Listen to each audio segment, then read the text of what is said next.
Saan ka galing, SG Kapili? Wala sir, nag-withdraw lang ako sir ng sahod sir at di pa ako naka-withdraw ng sahod sir kanina eh. Ah, sige. Akala ko kung saan ka pumunta eh. Oo sir.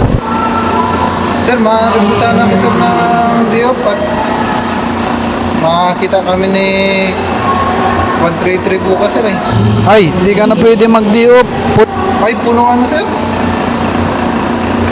Ay, kailangan ko sana bukas sir mag-diop sana.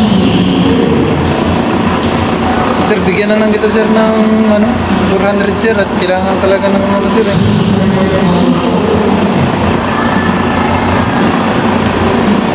Sir, Sige na, mag-diop ka na bukas, SG Kapili. ay sir, sige sir, bukas sir, diop ako sir. Saka sir ha, sa sunod ulit sir, diop ulit ako sir ha.